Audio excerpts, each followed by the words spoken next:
i lexojnë urdhrin e tij për të shmangur ballafaqime direkte të ministrave, deputetëve me drejtuesit dhe kandidatët e opozitës, në tmerrin e tij për të dalë përballë Sali Berishës, dhe jam i bindur se do e braktis studion e debatit pa kaluar 5 minutat e para me ulërima.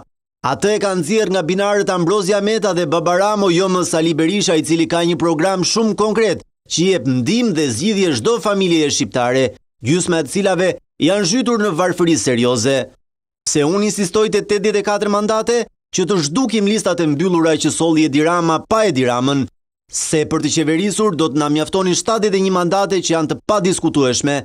Nëse Edi Rama do t'i besonte sondazhet që porosit vet apo do e kishte lojën në kontroll të plot, si në 2021 kur kishte të kapur përmes Megoni Gale dhe Megoni Gales edhe kryetarin e PD-s, do kandidonte i 18 ose i 19 në Tiranë, siç kandidoi i 8 në Durrës kur kishte qepur çdo gjë jo vetëm me bandat, por edhe me Lulin që pranoi vonimin e numërimit derisa LSI të humbiste mandatin për 90 vota.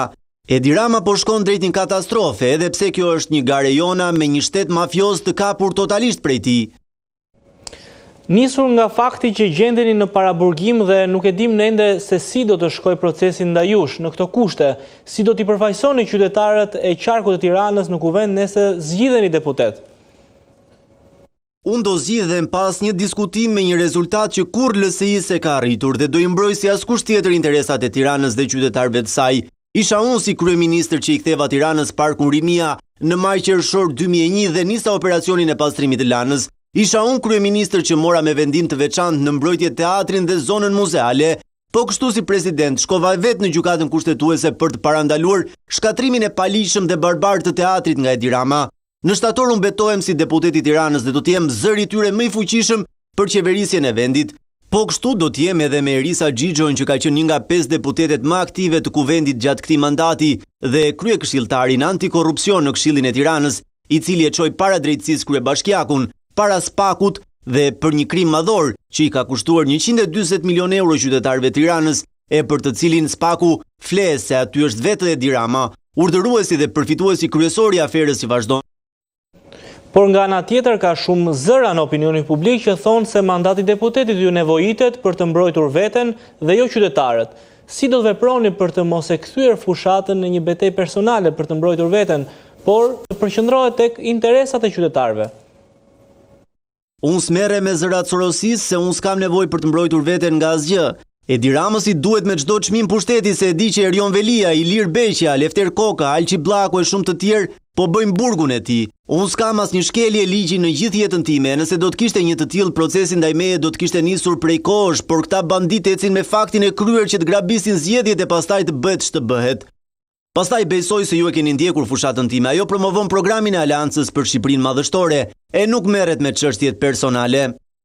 Por të mos harrojmë se rrëmbimi im kriminal nuk është një çështje personale, por do të hyjë në histori si një nga aktet më antishtetërore me qëllim terrorizimin e qytetarëve dhe kundërshtarëve politik. Përgjigjen do e marr më 11 maj me votën që do të shkojë për Ilir Metën, ndërkohë që kuptohet se si shkelen të drejtat e qytetarëve të tjerë. Mbi 2/3 në burgje janë të paraburgosur, pra të pagjykuar. Ju them me bindje se shumica e tyre ose janë të pafajshëm ose kanë harruar të jetojnë. Ka nga ata që në 2 vite para burgim janë pyetur vetëm një herë. Këtu kam parë që ka grup të strukturuar kriminal pse kanë ngrënë një darkë nëpërmet për të trukuar një ndeshje të kategorisë së dytë në futboll, por nuk kam parë grup të strukturuar kriminal as për inceneratorët, as për pesdën. Drejtësia e statistikave të rrejshme është një problem i madh për shoqërinë se janë mira familje që vuajnë mungesën e të afërmve të tyre, e sidomos mira fëmijë të mitur, shumica prej të cilëve i shoh këtu kur vinë të takojnë prindrit e tyre që ose mbahen kot ose u zvarritet hetimi pambarimisht. Referimi i kodit penal dhe politikave penale do të jetë prioriteti im dhe i Partisë së Lirisë për t'i dhënë fund hapësirave abuzive që keq përdoren nga prokurori i gjykatës. Pra edhe kjo përvojë personale do më ndihmoj të zgjidh një interes të madh publik. Po kështu, përmirësimi i kushteve menjëherë për punonjësit e burgjeve do të jetë prioriteti im dhe i Partisë së Lirisë. Rritja menjëhershme pagave tyre do të jetë prioritet se këta edhe një vakt ushqimi që ju takon nuk ju japin, ndërkohë që stresi i tyre është shumë i lartë për arsye të sigurisë që duhet të garantojnë çdo sekond. Është skandal që në burgun e sigurisë lartë në Tiranë të ikin dritat apo të mos ketë ujë. Zoti Meta, ish kryetaria e Partisë së Lirisë, zonja Monika Kryemadhi, po bën fushat për ju në Tiranë. Si e keni pritur këtë iniciativë? Të gjithë ata që janë sinqerisht kundër regjimit janë të mirëpritur në fushat.